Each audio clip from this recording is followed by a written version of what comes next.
1, 2, 3.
Morning, everyone. Thank you for joining on time. I'm just going to start within 2 minutes, just allowing other people to join us. In the meantime, there's a link to the report that we are launching in our chat function. So you can just go through that while we're waiting. Thank you.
Good morning again.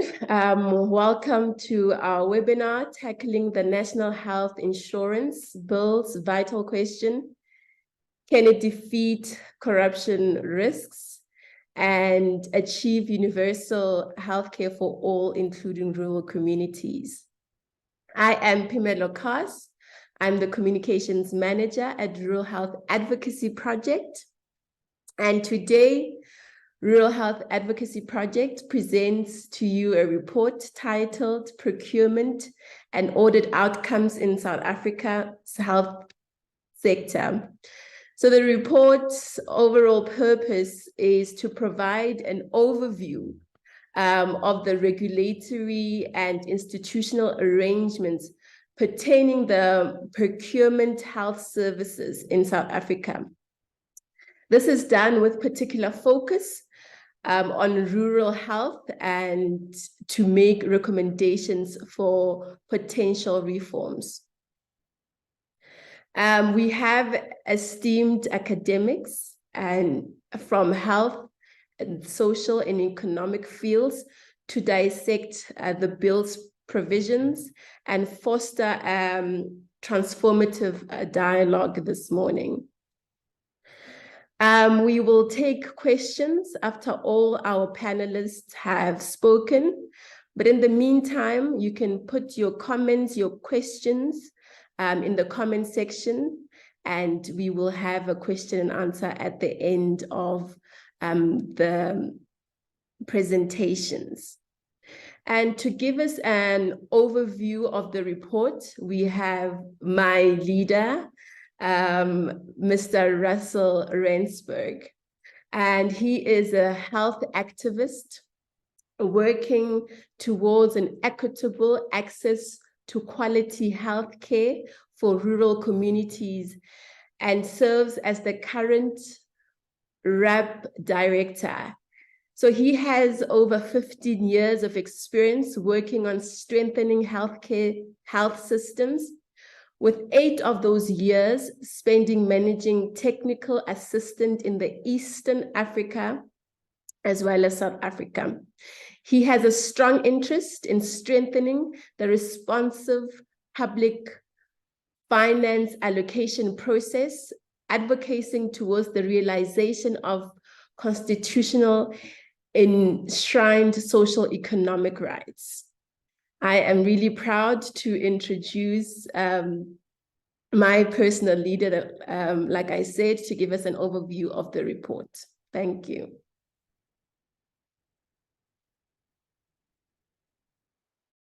Good morning, everyone. Look, I think today we've obviously come out of a very difficult period over the last 3 years, where many of the reforms that have been in process since 2015 were delayed, and the importance of an effective healthcare system, particularly a public funded system, became more apparent than it ever was. I don't know, Felisa, would you be able to share my presentation? I just have a couple of talking points to talk about the moment in terms of where we are, and really just some of the challenges and opportunities that are presented to us going forward.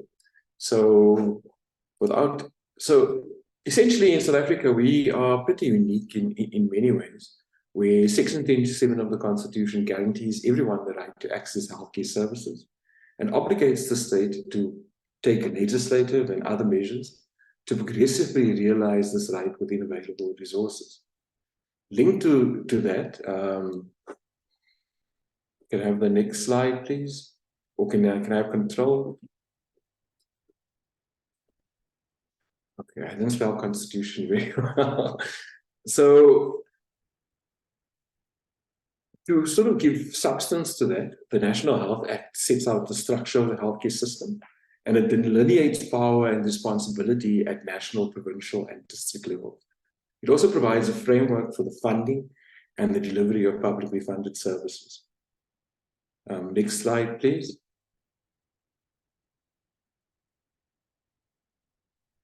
Health, because health is South Africa spends quite a bit of money on publicly funded healthcare, and is upwards of around 13.5% of the national budget. And that, it varies depending on how you calculate it, but it can be as much as 14.9%. But that is about the amount of the total revenue raised. You know, healthcare is also, like I said, a shared competence between national and provincial. So the funding is allocated at national and provincial level. As the principal provider of healthcare services, provinces receive the lion's share of the budget through conditional grants, which is around 85% of the national or the budget allocated to healthcare at a national level, and through the provincial equitable share, which where 27% of that allocation is allocated towards funding the delivery of healthcare services. Next slide. Provincial budgets, you know, healthcare is really just the basic structure of a provincial budget, because healthcare is really a people-driven business. You know, you need healthcare workers, you need cleaners, you need administrators. Like a big part of those provincial budgets is really tied up in the compensation of employees, which makes up to between 60 to 65% of provincial health budgets.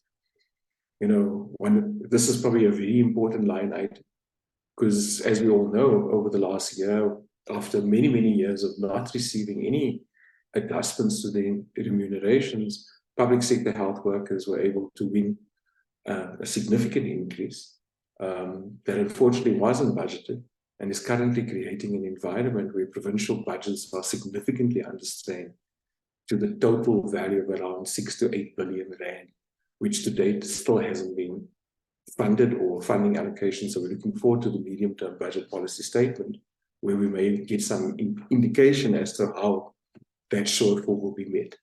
Needless to say, I think the trends over the next couple of years is that we are going to be spending significantly less, or have significantly less money available to deliver healthcare services, even as the needs for those services expand.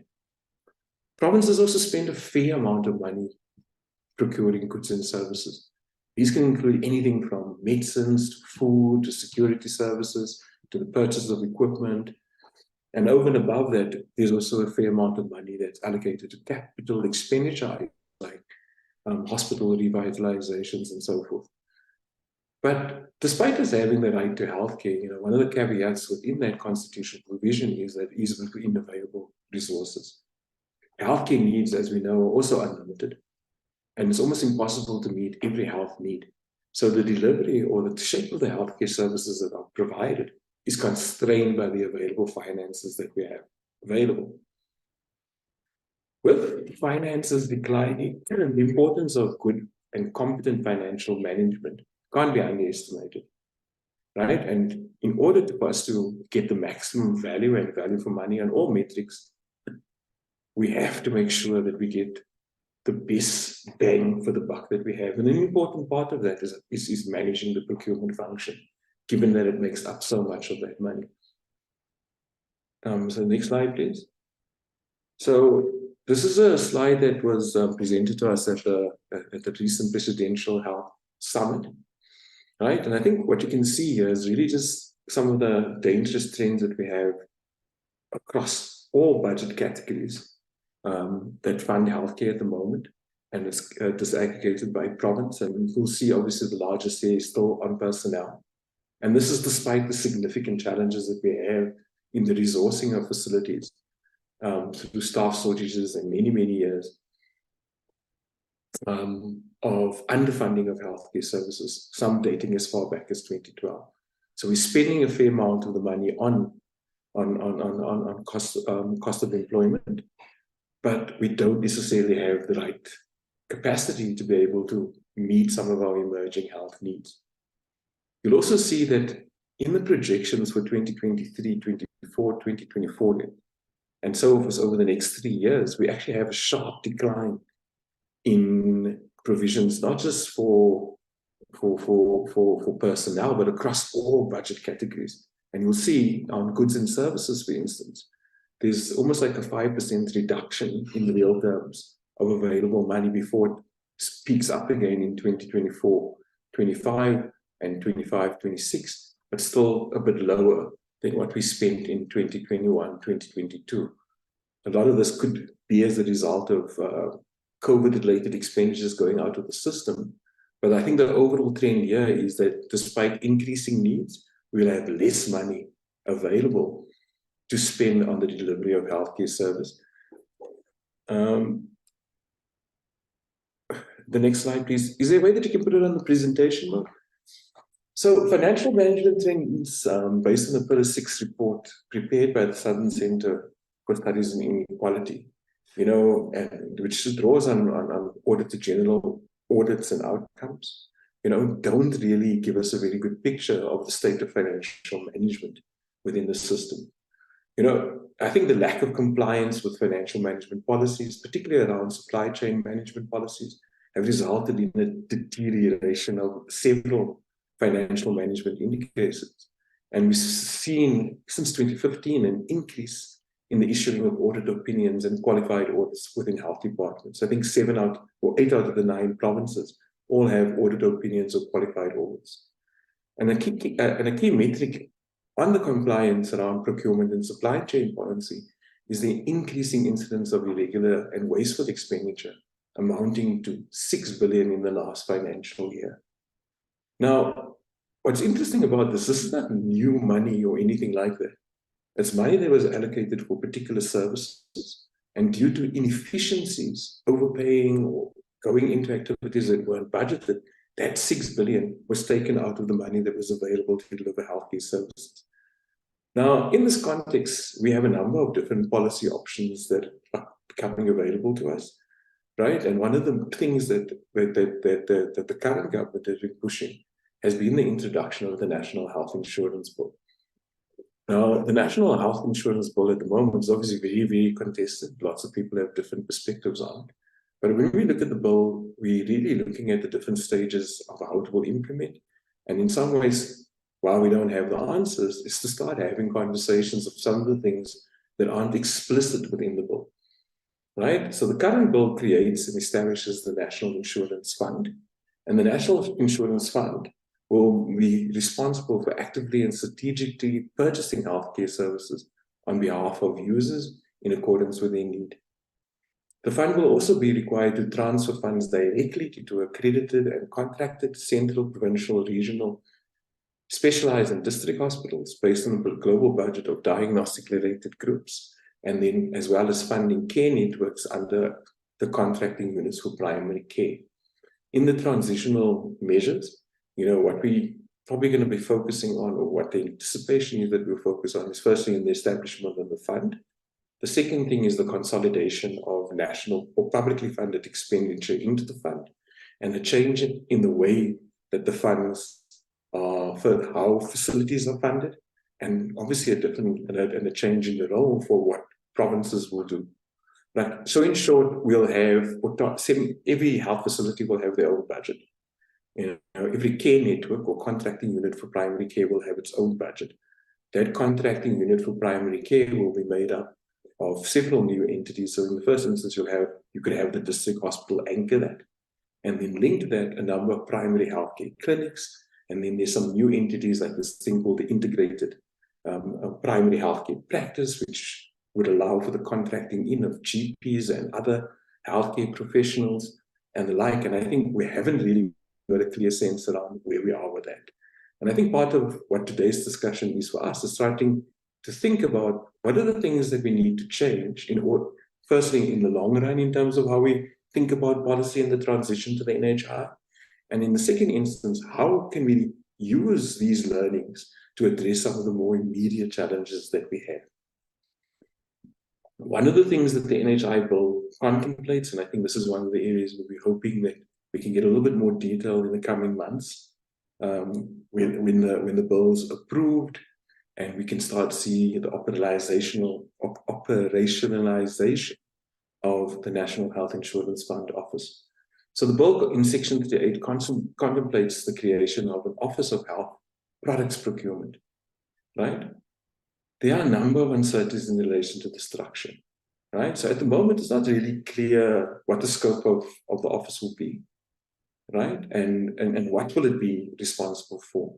And when we look at that in relation to the public procurement bill that's coming out now, there's a lot of different overlaps. So at face value, it seems that it'll be sort of trying to, in many ways, look at similar to like a transversal type tender where we would find the office of conducting large-scale procurement at a national level, or even creating frameworks for procurement at a national level. But in the absence of that, it's not really clear. And if you take any insights from the public procurement bill currently before Parliament, a lot of the procurement functions will still sit with provinces in relation to health. So provinces as the principal provider of services or of healthcare services, even within the fund environment, will still be responsible for the management of their own procurement policies.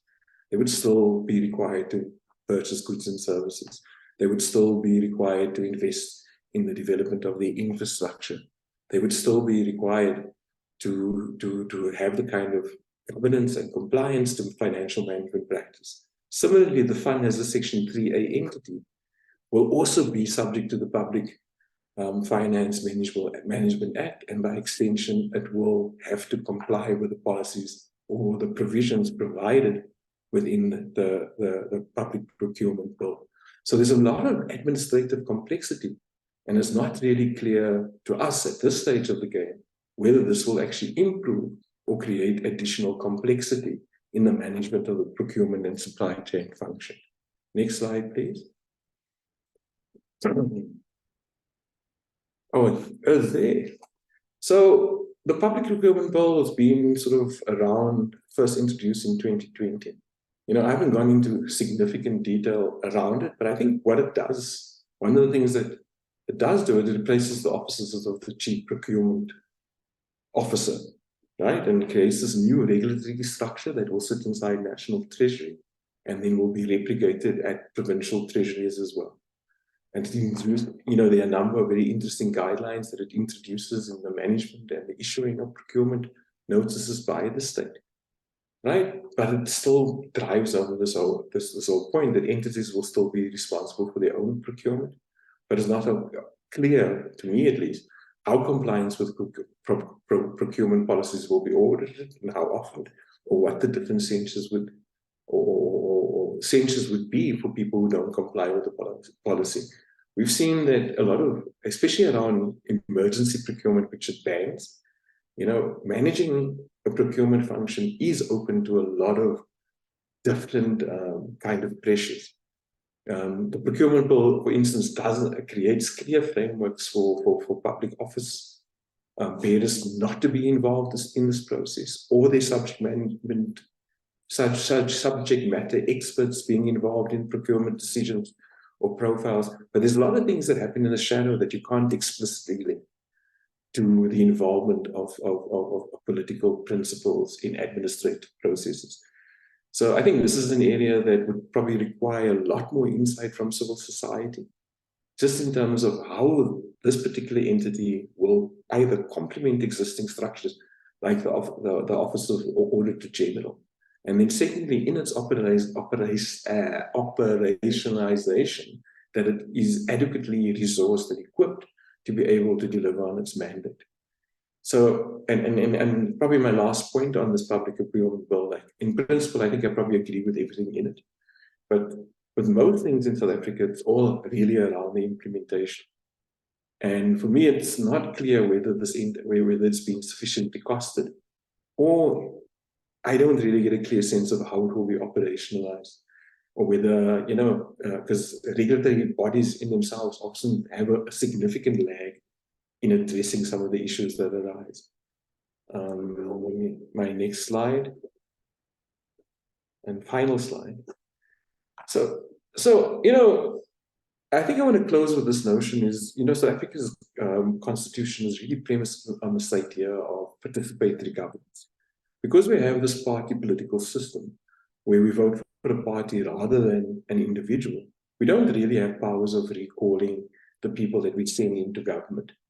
And to mitigate that in some way, the governance framework, and especially in the National Health Act, is really premised on participation and participatory governance at every level of the health system. From the clinic level, where we have clinic committees, hospitals, where we have hospital boards, district health councils that allow for the participation of civil society and other interested groups, and provincial health councils. But in reality, since the inception of the fund, the Act in the early 2000s, we haven't provided funding to strengthen this. We also know that governance issues are often raised, but one of the things that I think should be our task going forward is really beginning to talk about what we understand good governance to be. And what does good governance in healthcare mean? And I think in closing off my input, and I'm hoping that our panelists can add a lot more substance to some of the things within the report, is my sort of working definition of trying to understand how governance works from different sources. And really, governance is about achieving objectives. So one of our objectives should be the progressive realization of the right to health. And how we govern for that progressive realization is something that I think we need to pay a little bit more attention to, because implicit in that is some kind of prioritization process where public money is invested in a manner that ensures that we have the best health outcomes for the largest percentage of the population. Governance is also about consensus and finding agreement. Governance is about accountability and answerability. Good governance is about transparency, responsiveness, efficiency, and inclusiveness. But I think we have a difficult journey ahead of us. South Africa is one of the most unequal countries in the world, if not the most unequal. And that inequality also translates into inequality of opportunity. It also translates into inequality of access, and not just physical access for healthcare, but also really just how our relationship with healthcare works. If we've been subjugated for so many different years, the way we value health as marginalized people or as the majority is often very care-based. And we haven't really had an opportunity to start a national conversation of how the health sector can expand the way we understand health. So we have a greater focus on looking at health at all stages of our lives and what are the things that contribute to it. So thank you very much for the opportunity to provide this overview. And I'm hoping that we can have a nice, rich discussion. And please do put your questions in the chat and we can see how we can develop. This is a conversation that will be ongoing. Thank you. Over. Thank you, Russell, for the insightful overview.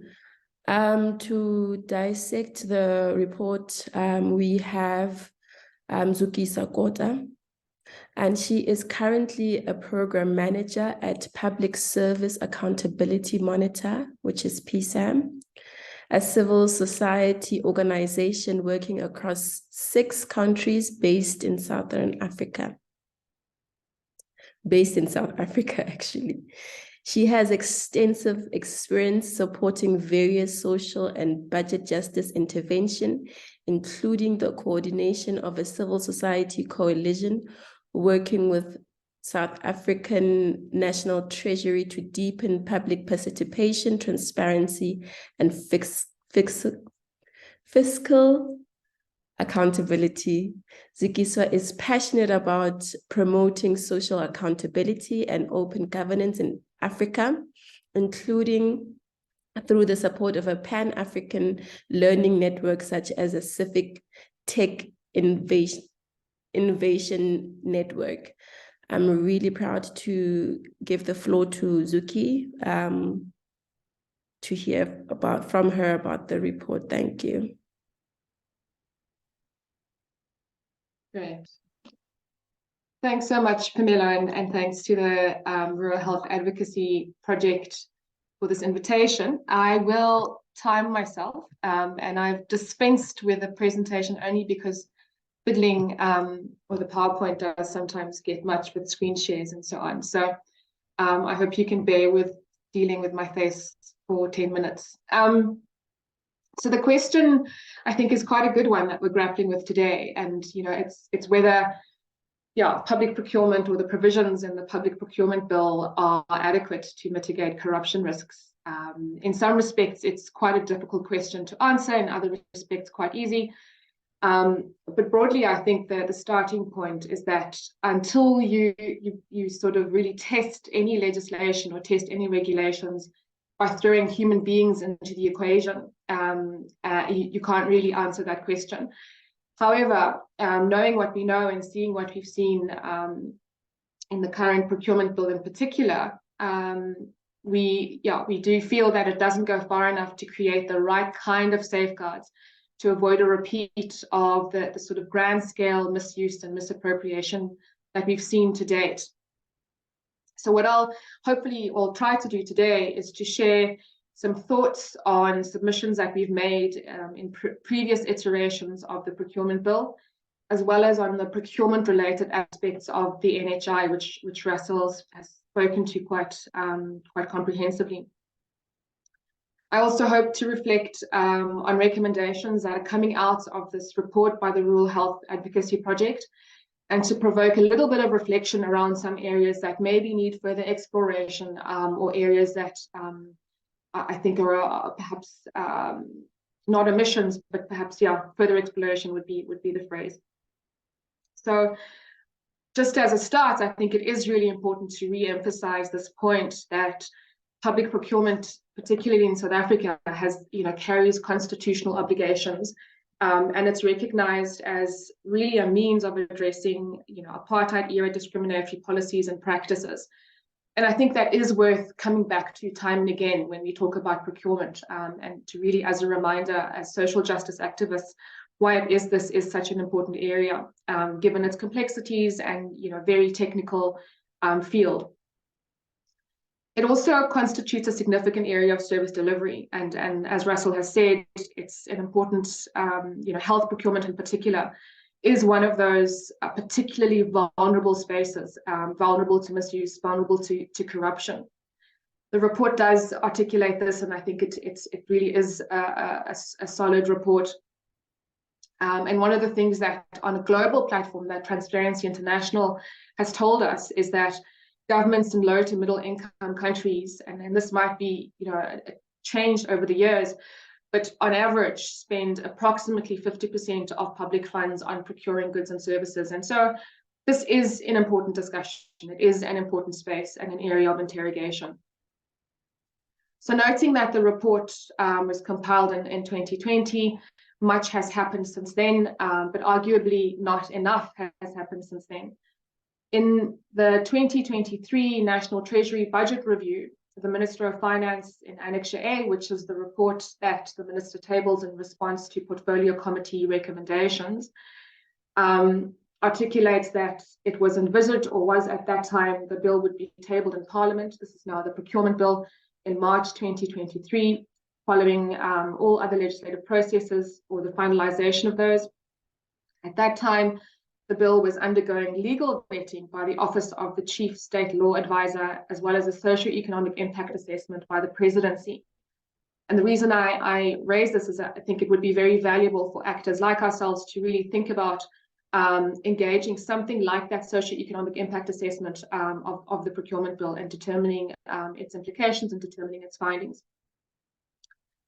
The budget review further goes on to say that the National Treasury included a chapter on preferential procurement, with enabling provisions covering locally manufactured goods and preferences in the allocation of contracts to support historically disadvantaged people.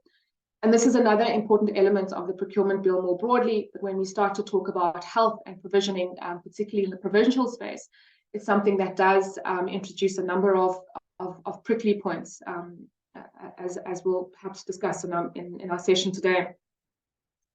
So while the tabling of the procurement bill happened a little bit later than anticipated, so it was meant to be sort of March this year, and was actually tabled on the 30th of June.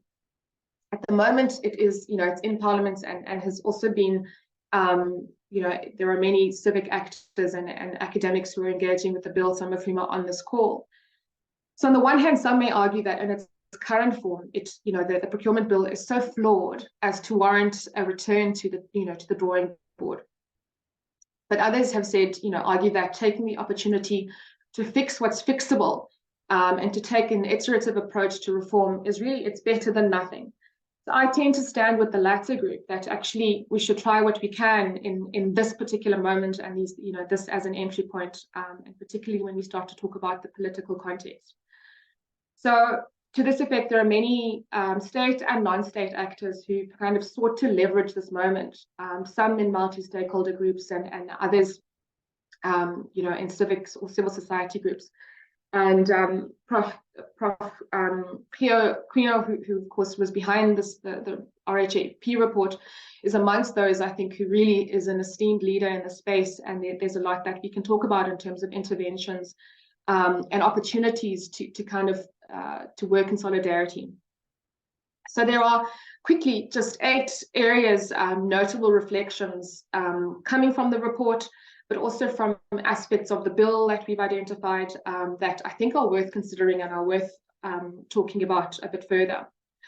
So broadly speaking, in the context of the report, I agree with this focus on data, or depending on your preferred pronunciation, data. So that really, for me, I think as a central point in the report is important and is something that in the context of the NHI and in the context of the procurement system and the procurement bill continues to be areas of worry and concern. Secondly, there is this types of corruption, and where we talk about opaque, complex, and fragmented contracting systems. This is really, one of the best ways to foster chaos and shield corruption. So research indicates that maladministration and fraud within the supply chain management processes could be limited through the involvement of stakeholders like ourselves or like civil society organizations. And so presently, the procurement system really requires the establishment or has required the establishment of 3 bid committees. And one of the recommendations that we think is interesting is for non-government stakeholders to be involved in at least 2 of those 3 committees, especially when we talk about evaluation and adjudication. And the same really, should be true in the health system. And we'll talk briefly about what the NHI envisions in that regard. But again, coming back to Russell's point around governance, we would imagine that this will ensure and support more open governance practices and increase public monitoring and eventually really foster or bolster accountability. Linked to this is an aspect, again, coming back to the report, which is important, is the Public Audit Act and the role of the Public Audit Act in evaluating public health spending. This is well covered in the report, and I think, again, it's something worth thinking about. But one thing I'd like to throw into the mix is that we've learned from global supreme audit institutions, that of the value of engaging with civic actors. The Office of the AG in South Africa has also illustrated this by partnering with community civic actors as an additional real-time monitoring layer where emergency procurement is concerned.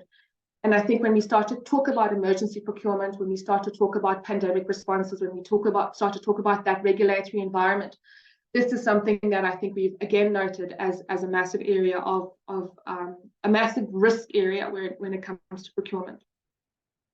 And so really worth thinking about and maybe pushing that envelope a bit more around collaboration. Noting my time, I'm almost there. And so then coming to the aspect of capacity within the public health sector, and procurement, this really has the potential to be as harmful, or the lack of capacity has the potential to be as harmful as outright corruption. And I think it's useful to keep, I think it's Hanlon's razor in mind, reminding us that, we mustn't always assume malicious intent behind actions, and sometimes really the lack of awareness and knowledge can as adequately explain poor actions. And in this case, the procurement system and capacity within it is something that both the NHI in its assumptions and the procurement bill makes major assumptions about capacity or availability thereof, particularly when we start to talk about the decentralization to the provinces. Emergency procurement, as I've said, will continue to be a reality that we face in different ways. And we really must be better prepared for this, which I think is something in the report we could engage with. The Health Justice Initiative recently, as many will have heard, taken the South African government to court for failure really to be transparent and open around COVID-19 vaccine pricing and contract data. And really, I think we should be saying it is inconceivable that in 2023, there continues to be limited transparency around fairly basic information, in this case, COVID-19 vaccines. But this does very strongly relate to the health context and transparency and the ability of real-time publication of meaningful data, in this case, procurement and supply chain data. So the fact that there is no explicit, transparent quantification, for instance, of what this country, the government paid for COVID-19 vaccines is really an indictment on the current system, and really something in the health system that we need to reflect on quite meaningfully. And I think, again, when we talk about do the provisions in the bill in each of the spaces, the NHI and the procurement bill in particular, creates adequate safeguards, the answer likely is no as things stand. And so this is something else we should push quite strongly towards. Pamela, I've got 2 more points and I'm done. In our submission on the NHI, we recommended the need to have alignment of the tender data portal, or rather tender data, with the OCPO's e-tender portals and the central supplier databases to ensure access and centralization of data. And one thing that was of emphasis, and I think the report perhaps doesn't go far enough in this regard, is the emphasis around the centralization of data, but also using open data standards. But a concern really is that since then, both since when the report, the RHAP report was tabled and when we made the submission, we've seen inadequate movement and progress within the e-tender portal space. And so actually this is also an added concern, and something perhaps as an advocacy point is something worth considering. And this is quite disappointing. In a sense, we can talk about this as a regression. And so again, we need to think about what the bill is presenting. Lastly, a large number of public procurement information is just not transparent, and only a small percent of procurement and contracting information is available. I won't go into too much detail on this regard, but we can come back to it. But really, as things stand, the information that we see published on e-procurement platforms in practice is not uniformly done. And so what we would propose, and again, an area where we say that the procurement bill as it stands needs to go further, is the standardization of data, and emphasis on public publishing of this data in as far as real time as possible. And so one key organization working in such a space is the Open Contracting Partnership, which has been working with the National Treasury. And I think the development of standardized procurement publications and standardized, a single platform for such information is vital, both in the context of health and as we've said, health presents so many risks. Pamela, I see your face and I see your frown lines. I'm joking. I'll stop there. Thank you. Thank you. I was